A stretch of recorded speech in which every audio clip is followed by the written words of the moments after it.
जो single cheating case में involve था उसको ड्यू लीगल प्रोसेस से टैकल कर लिया गया है। जो उनके साथ लोग एसोसिएटेड थे, जो चेन थी पूरी, उनको भी टैकल कर लिया गया है, उनको न्यूट्रलाइज कर लिया गया है। अब जो इनपुट था वो भले ही सिर्फ एक सेंटर से था, लेकिन पूरी परीक्षा की सैंक्टिटी को ध्यान में रखते हुए, जो सूचिता है उसको ध्यान में रखते हुए जो हमारी एसआईटी गठित हुई है वो सिर्फ उस सेंटर के लिए ही नहीं, हमारी स्टेट में जहां जहां पर भी एक एक सेंटर था उस सब के प्रोसेसेस को, सारे ऑपरेशंस को इन्वेस्टिगेट कर रही है। उसका जो कार्य क्षेत्र है वो प्रत्येक सेंटर कर दिया गया है। देखिए ये गंभीरता का ही एक प्रतीक है। अभी पिछले 3 साल में 4 साल में भर्तियां हुई हैं, आप सबने भी एग्जाम्स दिए होंगे। जो 25,000 भर्तियां हुई हैं उसमें ये सब जो हमारी जो केयर थी ये ली गई है, ड्यूली ली गई है। तो तभी हमारी पारदर्शिता से ही 25,000 भर्ती हुए हैं। आप जैसे नौजवान थे, आप जैसी छात्राएं थी जो विभिन्न डिपार्टमेंट्स में, इंजीनियरिंग में, पुलिस में, प्रशासन में, हमारे सोशल वेलफेयर डिपार्टमेंट्स में भिन्न भिन्न पदों पर काम कर रहे हैं, आज भी काम कर रहे हैं। उनके पेपर्स हमारे सैंक्टिमोनियस गए हैं। हम और कप्तान साहब, हम भी आपकी तरह ही युवा थे, बेरोजगार थे, कुछ समय बेरोजगार थे ग्रेजुएशन के बाद। हमारी परीक्षाएं भी फुल प्रूफ रही, इसी वजह से हम पास हो पाए और ये पद प्राप्त कर पाए।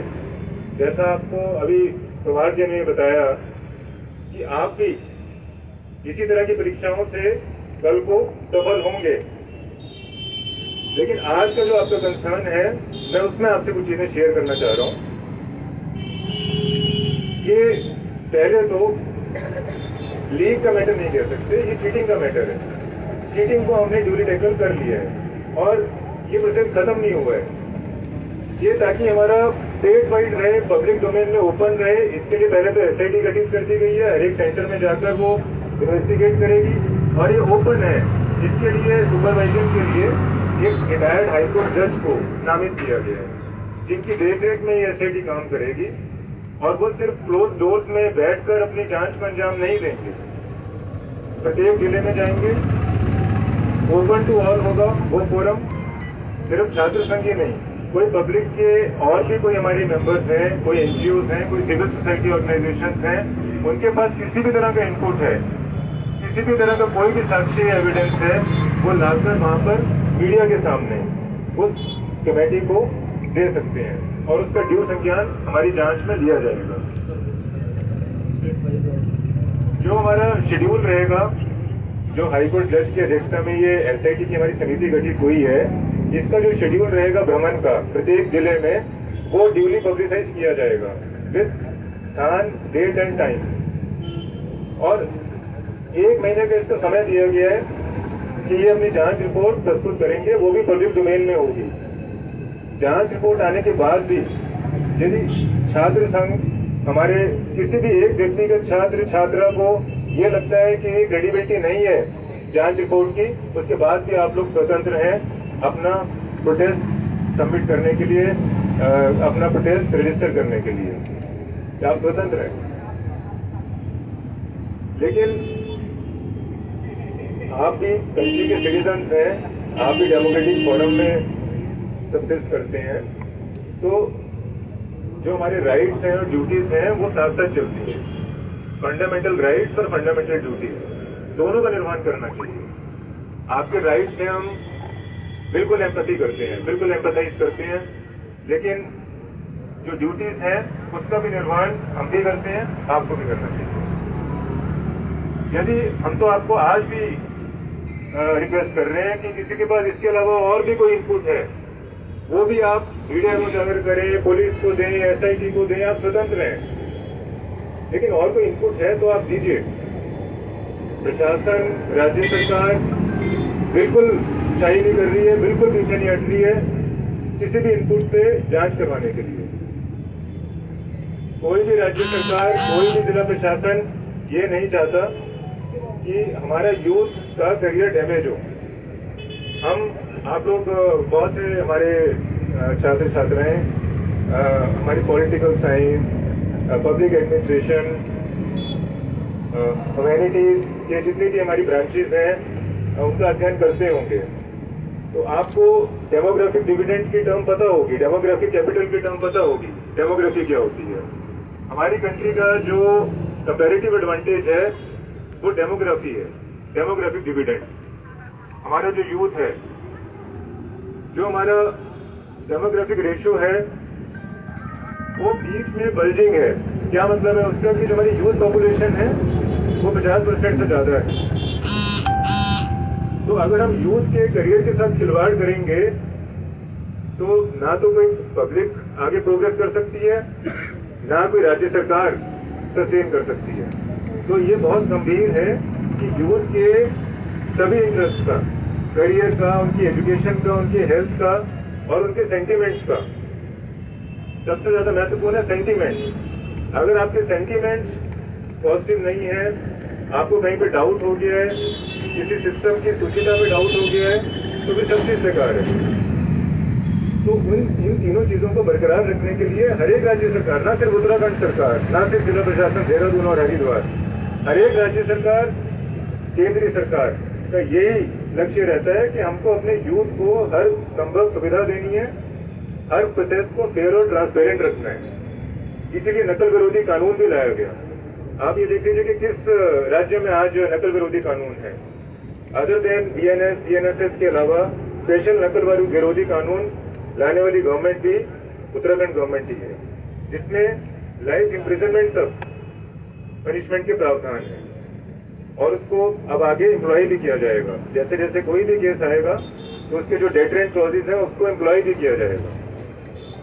तो मेरा सबसे यही निवेदन है कि आपका प्रोटेस्ट वहां तक बिल्कुल जायज था कि अगर कार्रवाई ना होती, जो इनपुट आया उस पर डेटरेंट कार्रवाई हुई है और आगे नकल विरोधी कानून में आपको जो परिणाम होंगे वो भी दिखेंगे, पारदर्शिता से दिखेंगे। और फिर भी उस प्रोसेस को हम खत्म नहीं कर रहे, हमने तो उसको और वाइडन कर दिया स्कोप को। स्टेट गवर्नमेंट या प्रशासन पीछे नहीं हटा, उसको वाइडन कर दिया और उसको पब्लिक फोरम में ले आए। हर जिले में जाके आप जैसे कई छात्र छात्राओं की जो शंका होंगी उसका निवारण भी करेगी और उनसे रिक्वेस्ट करेगी कि आप इनपुट दीजिए हमें, और कहाँ पे हमारी जांच में कमी रह गई है, कौन सा ट्रेल, कोई चीटिंग का ट्रेल है जो हमारी पकड़ में नहीं आया, आप दीजिए हमें। और उसके बाद जांच रिपोर्ट के बाद यदि आप लोग संतुष्ट नहीं होते हैं, then you are independent, you are free to register any type of protest anywhere.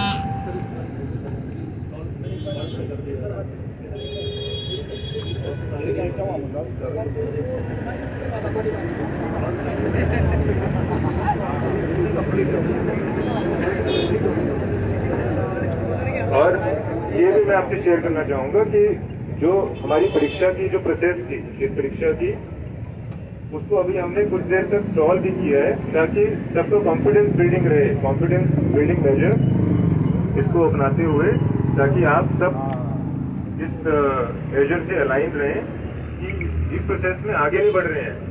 जब तक ये रिपोर्ट नहीं आती है, जब तक आपकी संतुष्टि नहीं हो जाती है, क्योंकि हजारों हमारे स्टूडेंट्स के जो करियर हैं वो फेयर एंड फ्री वे में आगे बढ़ने चाहिए, यही है लक्ष्य।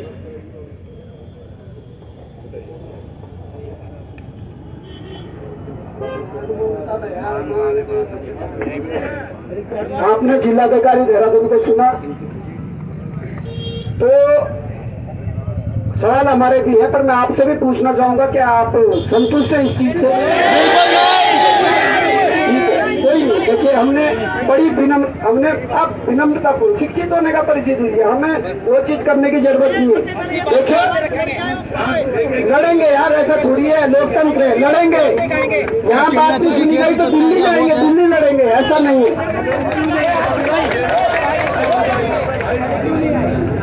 हमने बड़ी विनम्रता पूर्वक सुना। और देखिए डीएम साहब, मैं भी आपको कुछ प्रश्न करना चाहूंगा। आपने विश्वसनीयता की बात की, आपने विश्वसनीयता की बात की, और मैं चाहता हूं जिस प्रकार से ऑडियो लीक हुआ कि OMR खाली छोड़ देना आयोग के अंदर भरी जाएगी, विश्वसनीयता पे सवाल खड़ा होता है। आप कैसे कह सकते हैं कि उसमें पेपर लीक नहीं किया जा सकता है? आपका जो नकल रोधी कानून है उसमें पढ़ लेना डेफिनेशन की। मार्तोलिया का भी एक बयान है, मार्तोलिया जी का, कि अगर एक प्रश्न भी बाहर आएगा तो हम लीक मानेंगे। पहले का बयान है जब खुद से सुना। और जब पूरे आयोग पर ही सवाल प्रश्न चिन्ह खड़ा हो गया, विश्वसनीयता वो खो दिया। तो सबसे बड़ी बात यह है कि जब विश्वास आयोग पर नहीं रहा तो हम कैसे करें कि अगर जांच हो जाए तो वो बहुत अच्छी तरीके से हो जाएगी। सबसे पहला प्रश्न तो है कि परीक्षा निरस्त होनी चाहिए और इसकी पुनर्परीक्षा होनी चाहिए। ये जायज सवाल है और ये युवा चाहता है। आप आज यहाँ पर आए हैं, आप ऑफिस जाकर अलग अलग जिलों के जिलाधिकारियों से संपर्क कर सकते हैं। सब जगह इसी तादाद में लोग बैठे हुए हैं, सारे जिलों में इसी तादाद में लोग बैठे हुए हैं। मैं तो कहता हूं कि जब पिछला आंदोलन गांधी पार्क के बाहर हुआ, भले ही एक दिन के लिए भीड़ आई थी, पर जितना युवा पूरे प्रदेश भर में इस बार उतरा है उतना युवा उस समय भी नहीं उतरा था। विश्वसनीयता वाली सर बात ये हो गई कि आयोग पर पूरा प्रश्न चिन्ह खड़ा है, आयोग के लोगों पर प्रश्न चिन्ह खड़ा है। और ये बात अलग है, अब क्या छुपाऊं आप लोगों से, आप यहाँ पर हैं, आपने SIT का जिक्र किया, बहुत अच्छी बात है। 2016 में वीडियो का पेपर लीक होता है, 2 भाई टॉपर हो जाते हैं टेरी के, 98 और 99 नंबर के टॉपर बन जाते हैं। SIT गठित होती है, बाद में क्या होता है? कुछ नहीं, हाईकोर्ट से निरस्त होता है पेपर। SIT क्या करती है? कुछ नहीं। 2020 में फॉरेस्ट गार्ड का पेपर हो जाता है। यही बॉबी कुमार उस समय बेरोजगार संघ का नेतृत्व करता है। यहाँ 12 घंटे टंकी पर चढ़ता है, ये सामने वाली टंकी पर 12 घंटे टंकी पर, उसके बाद जेल भी जाते हैं। पर क्या होता है? SIT की रिपोर्ट कहाँ और SIT की जांच कहाँ पहुंची? फिर दोबारा लीक होते हैं, फिर उन SIT की हर बार SIT बनती है। अगर प्रदेश का युवा CBI जा रहा है तो मैं चाहता हूँ CBI आए। और इस घटना के बाद एक प्रोफेसर ने, मुझे नहीं लगता उस लिस्ट पर क्यों विश्वास नहीं करा उसने। मुझे जो फोन किया गया मीडिया में तो तोड़ मरोड़ कर चलाया जा रहा है। मुझे फोन किया कि मैं पुलिस थाने जा रही थी, पर मैं रुक गई। मैंने चाहा, मुझे कहा गया कि आपको दिया जाए। मैंने ये नहीं कहा कि आप पुलिस स्टेशन मत जाइए।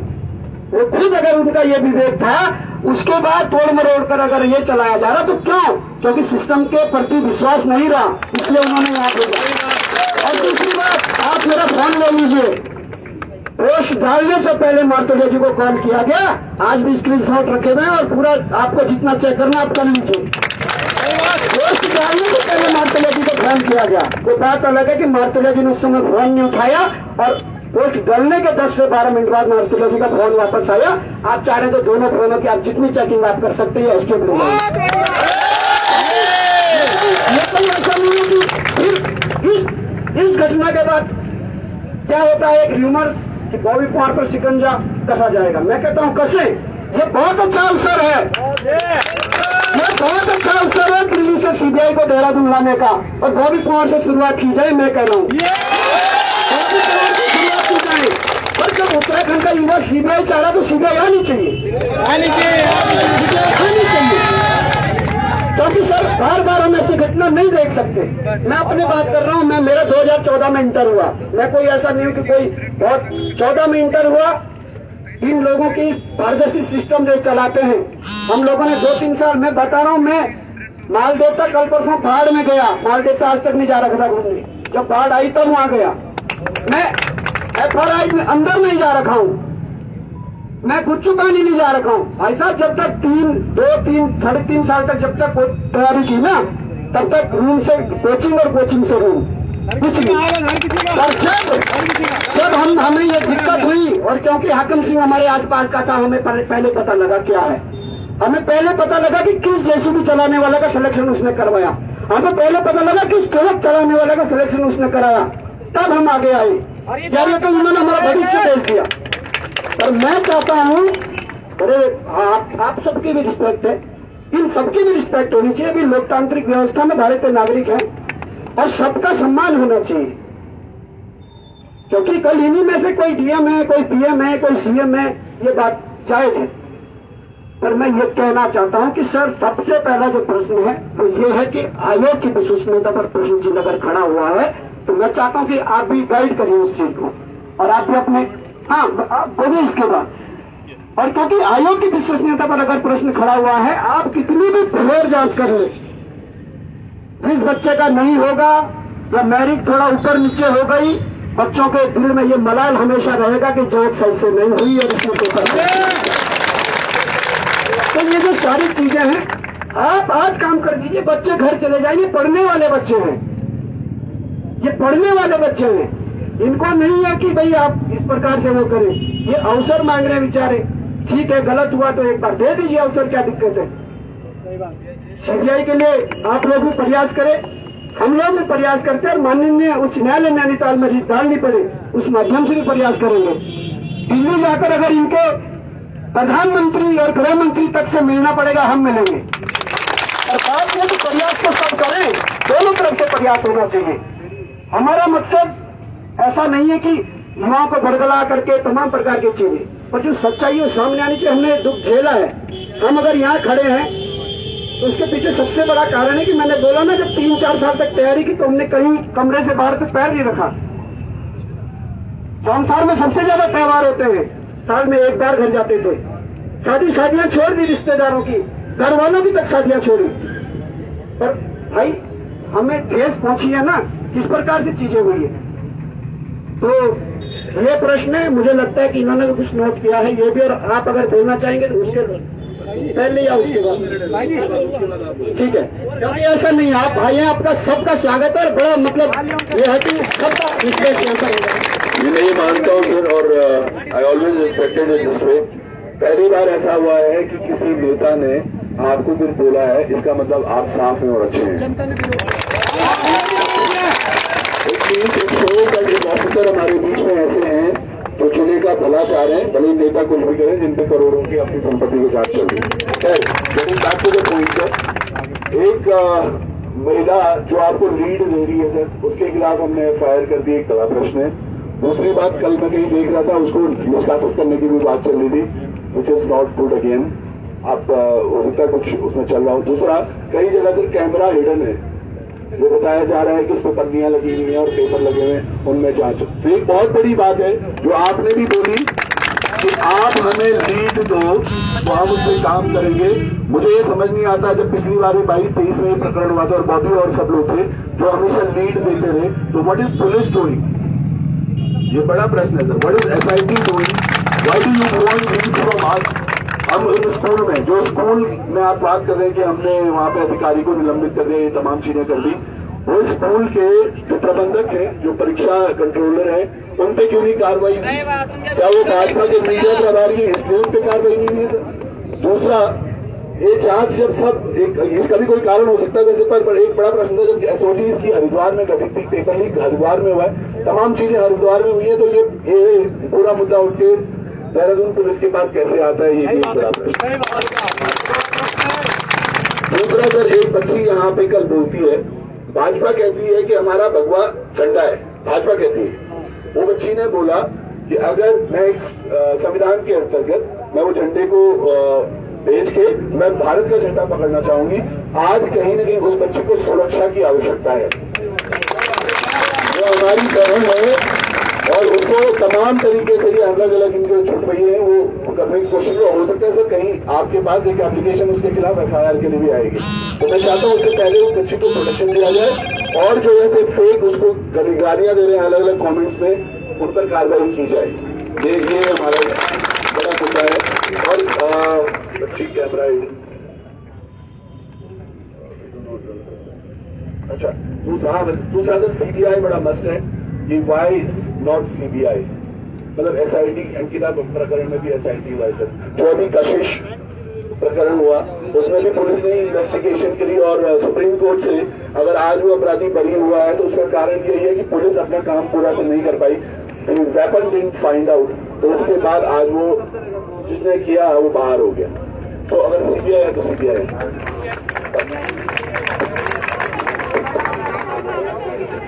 2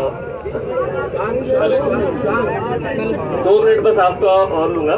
पहले तो मैं अपने सभी युवा भाई बहनों को धन्यवाद दूंगा कि जिस तरह से मैंने भी पढ़ाई करी इलाहाबाद में और मैंने बहुत सारे आंदोलन चाहे वो तरह तरह में पार्टिसिपेट किया, जिस तरह का पीसफुल और संयमित मैंने देखा है कोई भी आंदोलन उत्तराखंड में, खासकर आप लोग के जो बैनर तले देखता हूँ, मैं इसको अप्रिशिएट करता हूँ कि मैं भी रास्ते में डीएम साहब से बात कर रहा था, कितना यूथ संयमित मैंने कहीं नहीं देखा, क्योंकि हम भी उसी यूथ वाले से जब पढ़ाई करते थे तो कहीं भी घुस के नारेबाजी, पथराव या तरह तरह की चीजें लोग होती थी और कुछ लोग करते थे, तो मैं देखता था कि कितना संयमित आप लोग हैं और इस धूप में भी 4-5 दिन से जो बैठे हैं और संयम है और ये भी बहुत बड़ी बात है।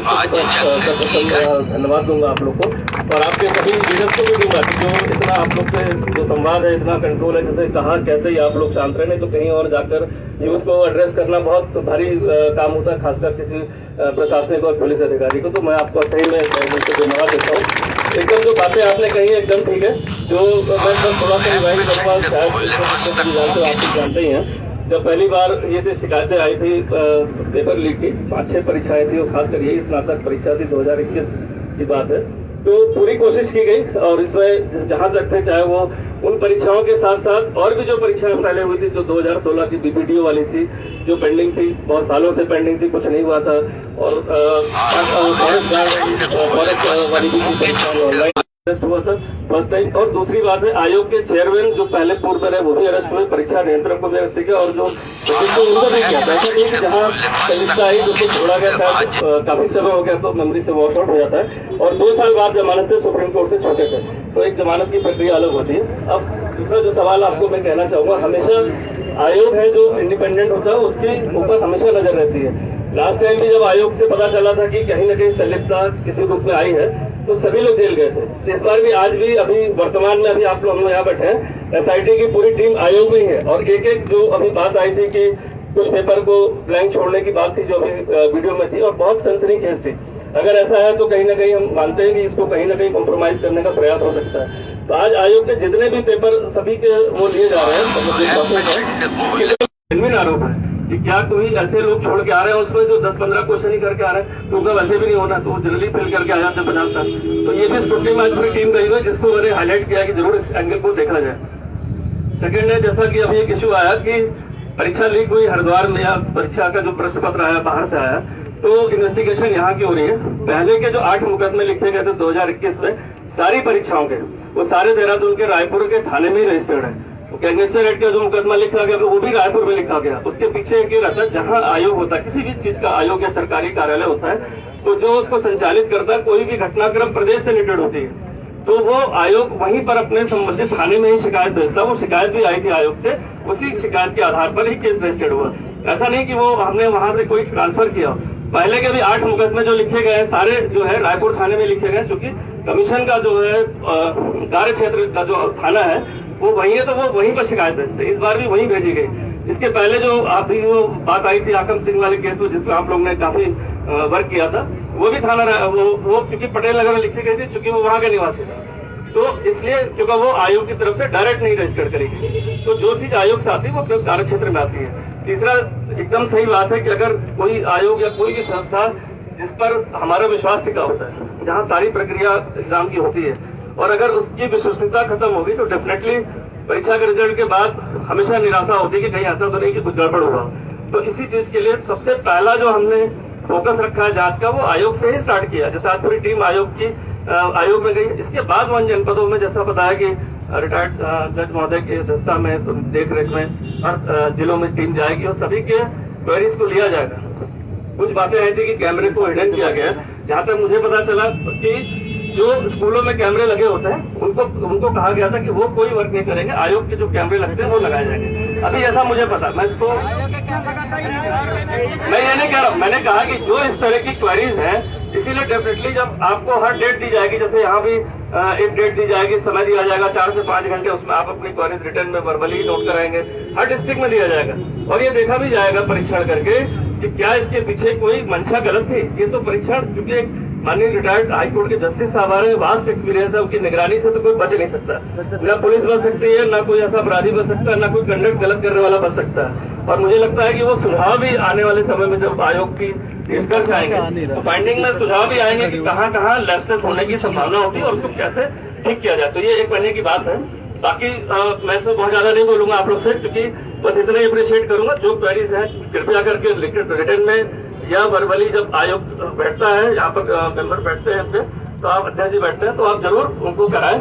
और ये शांतिप्रिय धरना जो आप लोग कर रहे हैं, मैं इसके लिए सही कर, हमारी इतनी पुलिस लगी रहती है, मैं भी कहता हूँ पुलिस क्यों लगाते हो? जब आपने ऑब्जर्व कर लिया है कि शांति से बैठे हैं और इतना विश्वास मुझे इतने सालों से हमारा इंटरेक्शन है, मतलब कि मुझे पता है कि ऐसी चीज नहीं होगी। और खासकर जितने भी युवा यहाँ पर आए, क्योंकि हम लोग भी काम करते हैं, हमें पता है कि सारे लोग कोचिंग करते हैं, कोचिंग के बाद यहाँ पर आते हैं। तो ये भी हमें पता है कि कोई वो लोग नहीं है कि जो पढ़ते नहीं और यहाँ के खाली बैठे हुए हैं। ये सारी जानकारी हमें, और इसीलिए संयम आपकी तरफ से है। और इसीलिए आपको कहीं भी एक बार भी डीएम साहब से बात हो रही थी, मैंने सर एकदम शांति से बैठे। पहली बार ऐसा होता है कि इतनी शांति से मैंने किसी को धरने पर इतने लंबे समय तक बैठे देखा हो। तो मैं आपका शुक्रिया करूंगा। और बाकी आप लोग से जो बातें आई हैं जनरली डेफिनेटली इसको टेकअप करेंगे। भाई वो सवाल उनसे नहीं है, वो सरकार से करेंगे, ठीक है? उनका काम है, ठीक है, सरकार से बात करेंगे, धामी जी से बात करेंगे। अभी SIT के जो जज है, रिटायर्ड जज, उनके इसमें वो काम करेंगे। तो मैं कुछ प्रश्न बताना चाहूंगा कि जो SIT के जस्टिस वर्मा जो है, वो पंचायत राज में कुछ पहले पदाधिकारी रह चुके हैं सरकार में, ठीक है? नंबर 1 बात। दूसरी बात है जो उनका अपना भाई है रामपाल, वो बीजेपी का पदाधिकारी रह चुका है। मैं नहीं कह रहा हूँ, ये रिकॉर्डेड कागज है हमारे पास। और इसके अलावा जो इसका सगा भतीजा वर्तमान समय में जिला पंचायत अध्यक्ष हरिद्वार है। तो ये पॉलिटिकल कनेक्शन है, इस बात को डिनाई नहीं किया जा सकता, पॉलिटिकल कनेक्शन है। क्यों जस्टिस वर्मा जी को लाया गया, इसलिए हम CBI मांग रहे हैं। और दूसरी बात सर ये है कि मैं एक चीज और बताना चाहूंगा कि ये मेरे हाथ में जो कागज है ये 20 पेज है, और ये 20 पेज ये FIR है, वो FIR है। और ये FIR जिला इकाई लखनऊ पूर्व कमिश्नरेट लखनऊ की है, थाना cyber crime police station Lucknow. वो 2019 की FIR है और इसमें तकरीबन 20 पेज है, पर तकरीबन इसमें जो जिन पे FIR हुई है वो 13 लोगों पर FIR हुई है। अब मैं आपको ये भी बताना चाहूंगा कि आप लोग कह रहे हैं कि एक सेंटर से पेपर बाहर आया, वहां से ये हुआ, ये सॉल्व नहीं कर पाया, तमाम प्रकार की चीजें जो चल रही हैं। हाकम सिंह सक्रिय था नहीं था वो भी जांच हो, उसके कितने लोग सक्रिय थे नहीं थे वो भी जांच हो। इसके अलावा जिसने वो पेपर बाहर किया उनका क्या कनेक्शन था, क्या वो था, कितने लोगों तक भेजा, क्योंकि ये हम भी जानते हैं कि अगर पूरा पेपर किसी एक व्यक्ति को भेजा जाए तो 2 घंटे तो वही सॉल्व करने में लगा देगा, तो जो अंदर मांग रहा वो क्या खाक सॉल्व करेगा? एक बात है। इसमें हो सकता है कि टुकड़ों में 1-1, 2-2, 3-3 पेज करके किसी को भेजे गए हो। पर ये जो 20 पेज की FIR है, ये मैं अभी आपके कार्यालय भी पहुंचाता हूँ, SIT में भी दूंगा, और आपको भी सर अगर एक प्रतिनिधि चाहिए तो मैं दूंगा। ये सारे लोग जब यूपी में ये जेल गए 2019 में, उनकी जमानत हुई तो ये देहरादून आकर सेटल हो गए, ये हमारे पास पुख्ता जानकारी है। और उसके बाद ये देहरादून में रहकर उत्तराखंड की भर्तियों में काम कर रहे हैं निक करने का, और मैं आपको दूंगा एक नाम कौन कौन है, एड्रेस भी दूंगा। और ये हो गया कि जब ये मामला खुला सर, जैसे ही गिरफ्तारियां वगैरह हुई, इनमें से कुछ लोग उस दिन से फरार हैं, तो सर बहुत बड़ा रहता है। मैं नहीं चाहता हूं कि आज हम इसको आंदोलन को किसी उस पर उठा लें, घर चले जाएं, और कल कोई दूसरा पेपर हो फिर लीक हो जाए। कितनी बार लीक करेंगे? हम तो चाहते हैं कि एक बार ऐसी धरपकड़ हो, एक बार CBI अगर आ ही जाए तो मजा आ जाए। और सर सबसे बड़ी बात है कि वो पेपर की रामदाई की बोलने की कोशिश है, यहाँ पर मैंने